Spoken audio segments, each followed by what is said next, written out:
This is Channels Television's breaking news.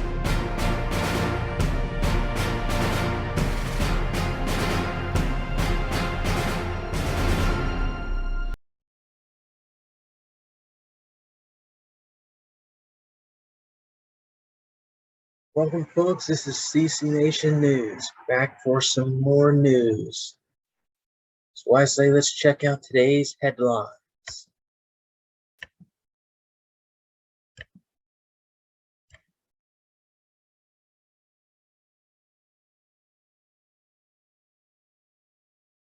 The first news story, the Georgia Supreme Court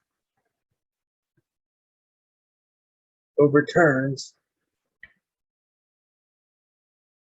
murder conviction and hot car death of toddler.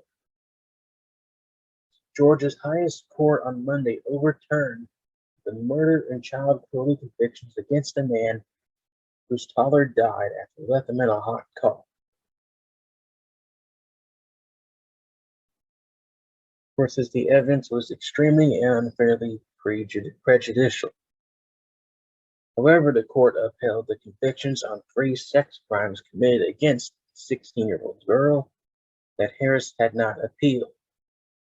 He received a total of 12 years in prison for those crimes.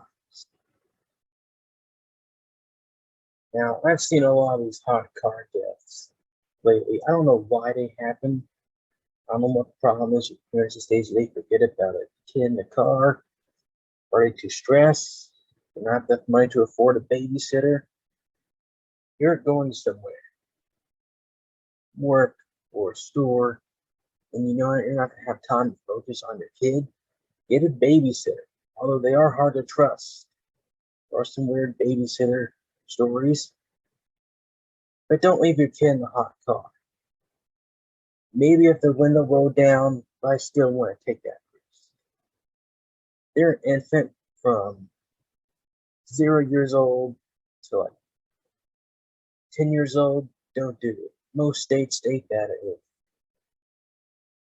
you're like less than 10 years old, you have to sit in the car seat.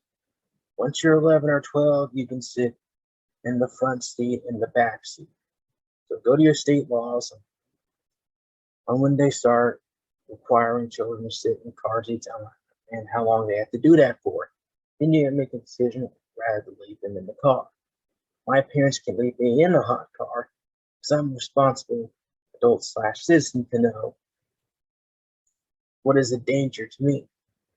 If the temperature outside is way too hot, I'm not going to sit in a hot car. I'm going to go in the store with air conditioning. But if I think I can make it, I can make it. So I do question these parents' judgments. However, though, I will say this. This might sound a little insensitive, but my message to the toddler goes: if you're entrapped inside of a hot car and you want to get out, it's fairly simple. There's a knob on the door, and what you gotta do is pull on. That's what I did. That's how I got out of cars all the time. My parents forgot to unlock the door. There's a little knob on the door. Just pull it. Now, if you're a baby, you're not gonna know that's there. But if you're like 5 or 6 years old, this message is from you. Do not be an idiot. Don't die in these traps. Figure a way out of it. If you're like 0 to 3 years old, don't know much, it's tough. But to me, the blame's on the parents. Don't bring a kid somewhere where you can't take care of them. Now, if your car has a child safety lock on it, that makes your car a death trap as well, because you can pull the knob all you want, you can't get out. I've tried that many times. My dad has to unlock the door for me. Oh well, this guy's conviction overturned.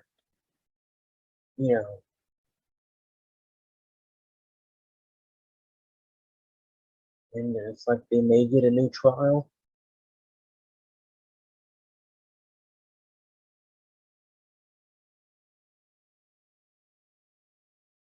But hey, he won. He beat the prosecutor in his case. He's part of his case. Is this going to lead to a precedent? Are they going to start overturning other hot car convictions? Is the blame really on the parents? Is the blame on the kid? Or is it just a freak accident? This is a big deal. We're starting to see a lot of these trends. Now it's happening to pets. I can't blame animals one bit. You have an animal, you know you can't take care of it. Take it to the kennel or find somebody else. Next story. A man is dead after he and his family were hit by a car in downtown Louisville.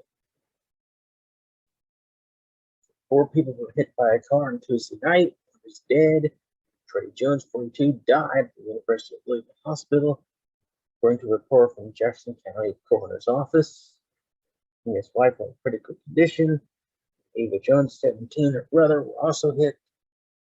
Jones, basketball player at Nickerson High School in Kansas, received 15 Division I offers. Jones played Sunday played college basketball at the University of Iowa.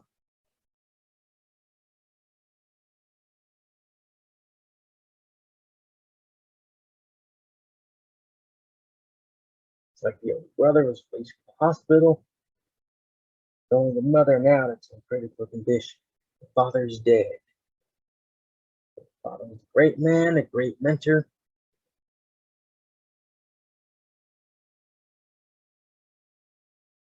Michael Hurley's the suspect. He was charged with DUI and vehicular assault.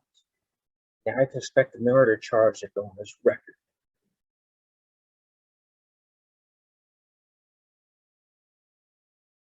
Now there's his mugshot.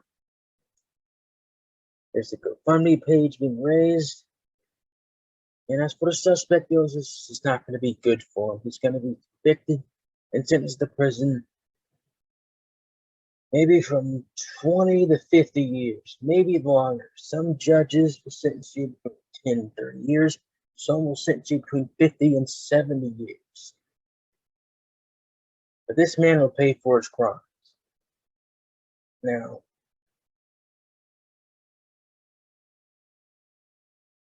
you're the defense attorney.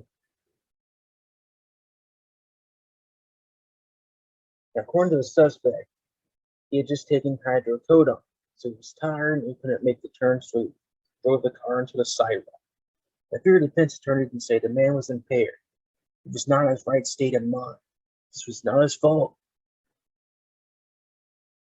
This was a mental condition caused by this was a medical condition caused by a hydrocodone. He was not himself. He didn't know the difference between right and wrong at that time. If you're the prosecutor, and say that everybody knows when you get into a vehicle, you should not be under the influence of drugs or alcohol. Everybody knows that. If you're taking medications, or if you're drunk, get Uber. They have to find a designated driver. Hospitals tell you this when you're going for an operation. Don't drive home. Get somebody else to drive you. So everybody knows this. So if you get into a wreck, regardless of the medication prescribed or not, you hit somebody, the fault might be on you. This guy's going to learn. Now, do I think he should go to prison for 50 to 70 years? Not really, maybe around 10, 15. But guy's young. I think he can learn from this. But it's a fatal mistake he did. This guy's clearly an idiot. This is the afternoon. I can see him probably driving, but why at night? In downtown. I don't know. Next story. 2 children in a bouncy house were shot at an Indianapolis cookout. An 8-year-old girl and a 10-year-old boy were shot playing inside of a bouncy house.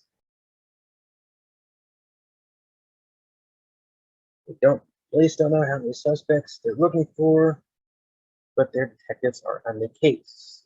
They believe that this was unprovoked.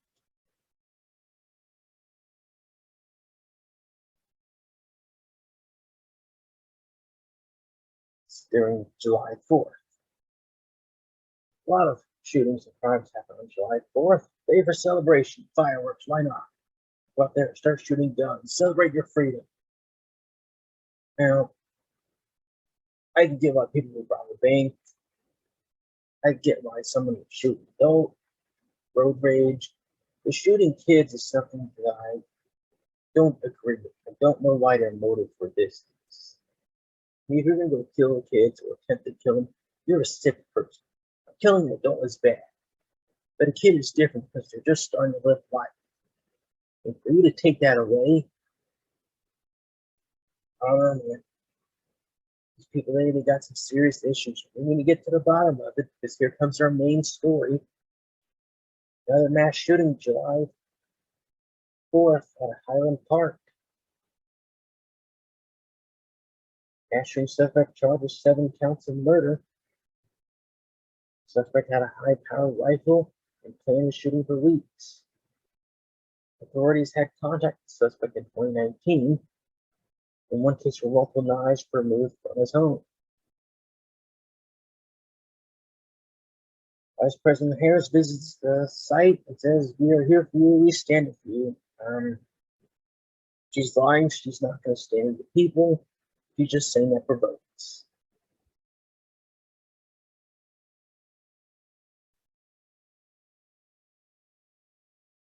Look at her, giving hugs to the constituents.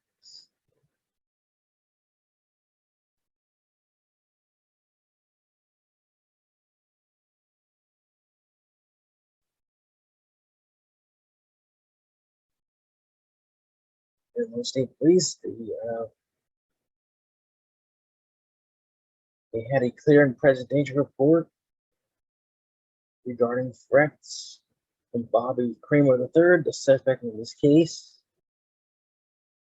The HC didn't make him arrest at the time due to lack of charges or further evidence of threats.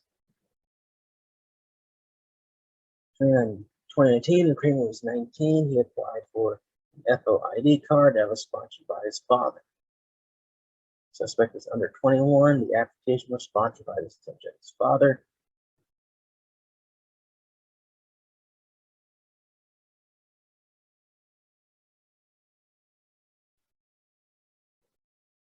Grandfather came in from Mexico to the U.S., killed the event.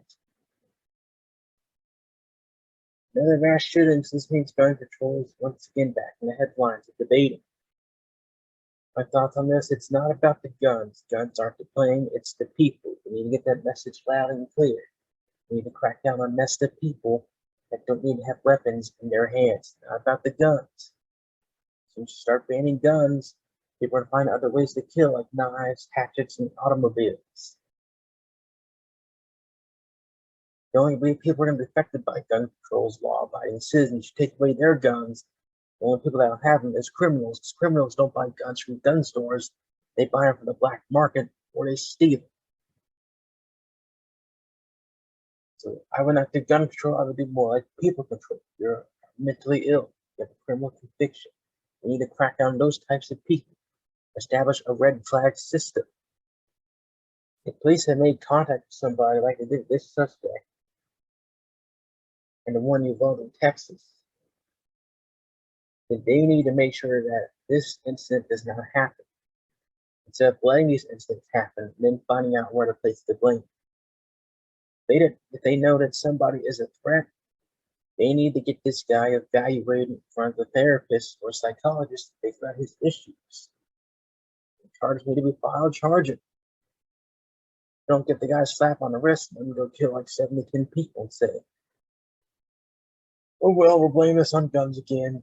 Yeah, we had an interaction with this guy, but we didn't know this guy would go out and do something like this." The police did. They're smart guys. This is that thing. If you're a police officer, you interact with somebody, you knew this guy was a danger, and you let him go out and do a dangerous act, you should be held accountable. People in Uvalde, Texas, the Parkland police, they should be held accountable. The people are to blame, not the guns. Why does this guy have a gun? How did this happen? The community also needs to step up. You know somebody's messed up, go talk to them. Say, hey, don't buy a gun. You know you can't handle the pressure. or something like that. Be fear for your safety and other people's safety too. So don't buy a gun. But yeah, 7 people dead in Highland Park shooting. I had a report on this. There will be another mass shooting like this. I don't see this situation getting resolved anytime soon. This has been your CC Nation News. We will have another news video coming out soon. We might focus more on local news. So I'll see you guys next time.